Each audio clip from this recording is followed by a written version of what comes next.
Défense de fer, attaque chirurgicale, même si ça ne reflète pas forcément le score. Le Real Madrid domine Bilbao, 1-0. Retour sur cette victoire. Au bout du suspense, la Casablanca s'impose face à l'Athletic Club, 1-0 grâce à un missile signé Federico Valverde, permettant ainsi donc aux merengues de garder des espoirs dans la course au titre. Question. Alors, vous y avez cru jusqu'au bout ou vous étiez déjà résigné avant le but de Federico Valverde? Que pensez-vous du retour du 4-4-2 en losange? Bonne idée ou plan trop frileux? Partagez vos avis avec nous dans les commentaires. Et si c'est votre première fois de nous découvrir, n'oubliez surtout pas de vous abonner, de liker, de commenter et de partager pour que la vidéo soit recommandée à d'autres personnes. Alors, après une première période sans relief, on le rappelle, presque soporifique, les Madrilènes ont montré un tout autre visage en seconde mi-temps. Plus tranchant, plus percutant, plus remuant, plus pressant, les hommes de Don Carlo Ancelotti ont multiplié les assauts sur la cage d'un certain Unai Simon. Malgré plusieurs occasions franches et un but de Vinicius Junior, on le rappelle, refusé pour un hors-jeu d'Hendrick Felipe Moreira de Souza, le Real Madrid a longtemps buté sur une défense solide, basque solide et en réussite, laissant penser que rien ne leur sourirait offensivement. Il aura fallu attendre le temps additionnel pour voir justement le Bernabéu exulter. Federico Valverde, s'il vous plaît, d'une frappe surpuissante dont lui seul a le secret à délivrer les siens dans les ultimes instants. Une victoire arrachée au forceps qui permet au Real Madrid de rester à 4 points du FC Barcelone qui a gagné la veille également, difficilement. Ce court mais capital succès redonne l'élan et du sourire à la Maison Blanche. Voici les 3 enseignements à retenir de cette victoire-là. Alors, une performance globalement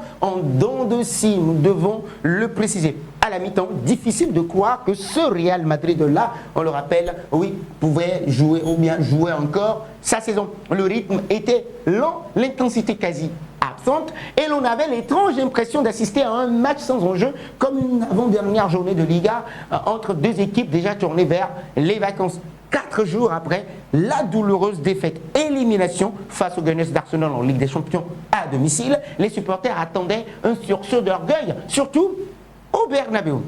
À domicile, avec un seul tir cadré en première mi-temps, les hommes de Don Carlo Ancelotti, oui, n'ont jamais vraiment été inquiétés au cours de cette rencontre-là, mais leur stérilité offensive inquiétait sérieusement. Heureusement, la seconde mi-temps a montré un tout autre visage. Vinicius Junior, on le rappelle encore une belle fois, Vinicius Junior a enchaîné justement les accélérations et les coups d'éclat et le Real Madrid a progressivement mis la pression sur le but d'Unai Simon jusqu'à faire plier le mur basque dans le temps additionnel. Ce réveil, bien que tardif, reste encourageant, mais il soulève aussi des interrogations à l'approche de la finale de la Copa del Rey face au FC Barcelone dimanche 26 avril 2025.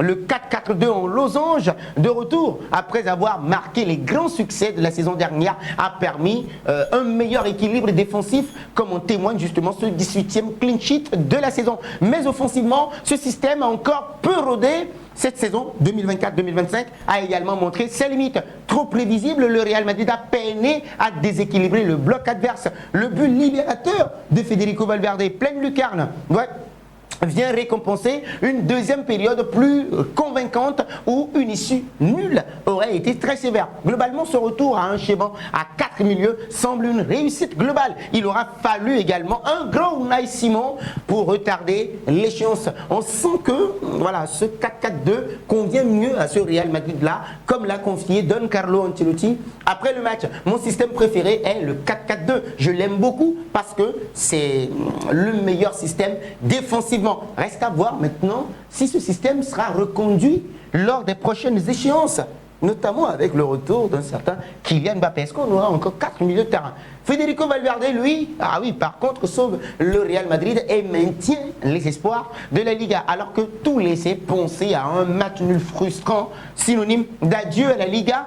Un homme, un seul homme, a changé tout simplement le destin de cette rencontre. Federico Valverde, sur une inspiration dont lui seul a le secret, a décoché une volée surpuissante, limpide de spontanéité, venue se loger justement dans la lucarne d'un certain Unai Simon. Cette fois, le portier basque, n'a plus que suivre le ballon du regard. Ce 6e but de la saison de l'Uruguayen n'est pas anodin puisque lui il est fidèle à son habitude. Valverde, toujours au bon moment, spectaculaire. Ses buts, tout simplement, sont souvent synonymes de délivrance. Au-delà de sa résilience ou bien de sa réalisation, il s'est montré solide et rassurant dans son rôle de latéral droit. Le contraste également avec Lucas Vázquez saute bien évidemment aux yeux. Valverde dégage puissance, sérénité et régularité. Dans un collectif madrilène, parfois en demi-teinte de cette saison, il reste l'une des rares satisfactions, j'y arrive finalement, à maintenir un niveau constant. Son bombasso, patasso, vaut bien plus que 3 points. Il permet au Real Madrid de rester dans la course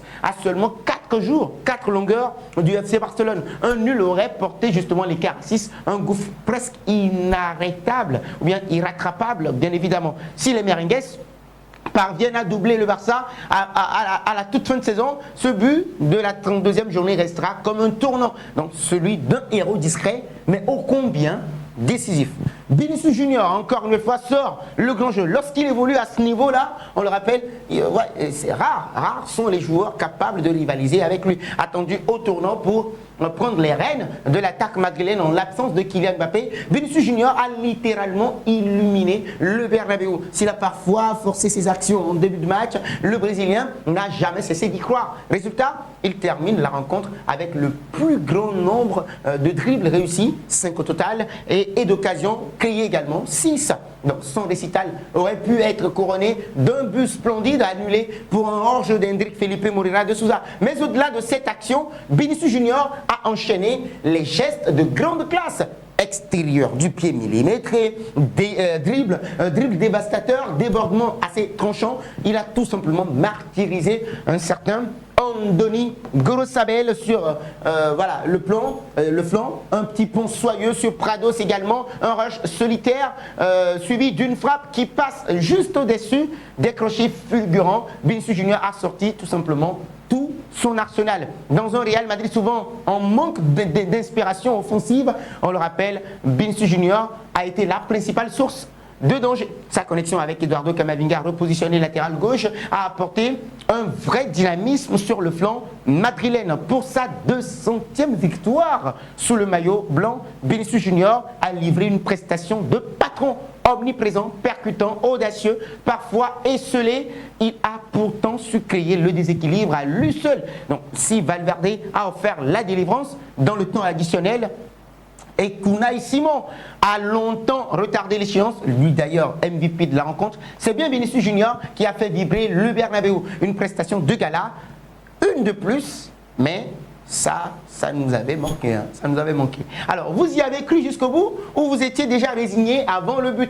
Que pensez-vous du retour du 4-4-2 en losange de Don Carlo Ancelotti? Bonne idée ou plan trop frileux? Partagez vos avis avec nous dans les commentaires. Et si c'est votre première fois de nous découvrir, n'oubliez surtout pas de vous abonner, de liker, de commenter et de partager pour que la vidéo soit recommandée à d'autres personnes. Merci à vous.